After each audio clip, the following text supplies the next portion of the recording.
कपिल सिब्बल और अभिषेक मनु सिंघवी विपक्ष के दो ऐसे चहेते वकील हैं जो हर मुद्दे पर मोदी सरकार के खिलाफ सुप्रीम कोर्ट पहुंच जाते हैं। वहीं विपक्ष के नेताओं पर जब ईडी और सीबीआई जैसी केंद्रीय एजेंसियों द्वारा कमान कसी जाती है, तब भी सिब्बल और सिंघवी सुप्रीम कोर्ट से लेकर देश के अलग अलग अदालतों में विपक्ष के नेताओं को बचाने में लग जाते हैं। वहीं विपक्षी नेताओं या विपक्ष की सरकारों की तरफ से अदालत में दलील देने के लिए सिब्बल और सिंघवी काफी मोटी रकम चार्ज करते हैं। यूं कह लीजिए कि जब विपक्ष के नेता मुश्किल में फंसते हैं या विपक्ष की सरकार कानूनी संकट में फंसती है, तब सिब्बल और सिंघवी के बैंक अकाउंट में खटाखट पैसे आने लगते हैं। वहीं जब बंगाल में ममता बनर्जी की सरकार थी, तब सिब्बल और सिंघवी को बंगाल से काफी कमाई होती थी, लेकिन अब बंगाल में बीजेपी की सरकार बनने के बाद सिब्बल और सिंघवी की कमाई बंद हो गई है। ऐसे में कपिल सिब्बल काफी तिलमिलाए हुए हैं। क्या है पूरी खबर, बताते हैं आपको इस रिपोर्ट में। दर्शकों, मोदी सरकार के खिलाफ हर मुद्दे पर सुप्रीम कोर्ट में नजर आने वाले कपिल सिब्बल और अभिषेक मनु सिंघवी को हाल के दिनों में सुप्रीम कोर्ट से कई बड़े झटके लगे हैं। एसआईआर पर रोक लगवाने के लिए भी सिब्बल और सिंघवी ने सुप्रीम कोर्ट में जोरदार दलील दी थी, लेकिन एसआईआर को सही बताकर और उस पर रोक न लगाकर सुप्रीम कोर्ट ने सिब्बल और सिंघवी की दलीलों की हवा निकाल दी है। वहीं अभिषेक मनु सिंघवी ने मीनाक्षी नटराजन का राज्यसभा नामांकन रद्द होने की सुप्रीम कोर्ट में गैर कानूनी और पक्षपाती बताया था, लेकिन सुप्रीम कोर्ट में सिंघवी की दाल नहीं गली। वहीं अब विपक्ष में हो रही टूट को लेकर कपिल सिब्बल लगातार बीजेपी पर हमला बोल रहे हैं।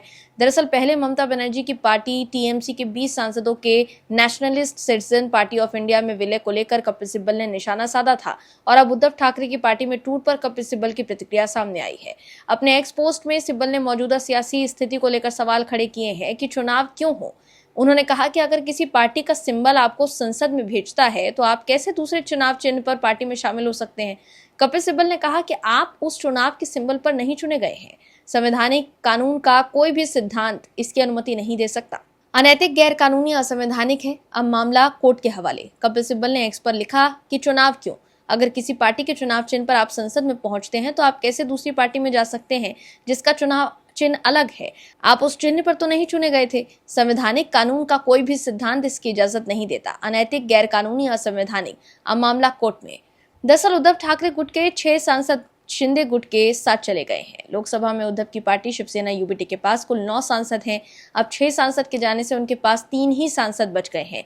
एक राज्यसभा में पार्टी का सांसद है। वहीं सोशल मीडिया पर लोगों ने सिब्बल को करारा जवाब दिया है।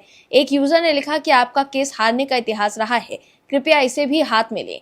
वहीं एक दूसरे यूजर ने लिखा कि आप और अभिषेक मनु सिंघवी जैसे लोगों के लिए एक और मौका है कि आप उन पार्टियों से खूब पैसा कमाएं जो कोर्ट में अपनी लड़ाई के लिए आप जैसे लोगों पर निर्भर रहती हैं, जबकि असल में उन नेताओं की कोई जरूरत नहीं होती जो पाला बदलते हैं, क्योंकि कानूनी तौर पर उनका फैसला सही होता है।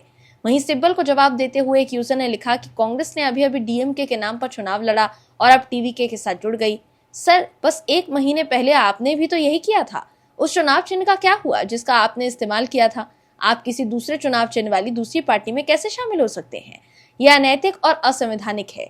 तो देखा आपने कि कैसे सिब्बल ही लोगों के निशाने पर आ गए हैं। लोग सिब्बल से बोल रहे हैं कि आप और अभिषेक मनु सिंघवी जैसे लोगों के लिए एक और मौका है कि आप उन पार्टियों से खूब पैसा कमाएं जो कोर्ट में अपनी लड़ाई के लिए आप जैसे लोगों पर निर्भर रहती हैं।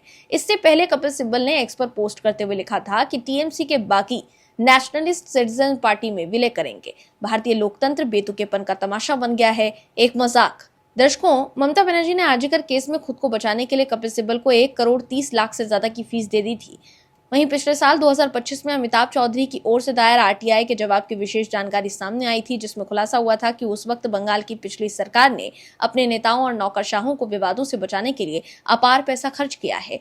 2025 में दस्तावेजों से खुलासा हुआ था कि ममता बनर्जी सरकार ने पिछले 5 सालों में देश की शीर्ष अदालतों में कानूनी लड़ाई लड़ने के लिए 65 करोड़ रुपए से ज्यादा पैसा खर्च किया था। इनमें अभिषेक मनु सिंघवी को सबसे ज्यादा 22 करोड़ 17,50,000 रुपए की फीस दी गई। वहीं कपिल सिब्बल को 7 करोड़ 45,80,000 रुपए का भुगतान किया गया था।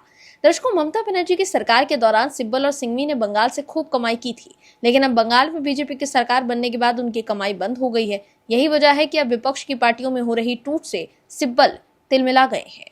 Bureau report, OMH news. आप दर्शकों से विनम्र निवेदन है कि चैनल को सब्सक्राइब जरूर करें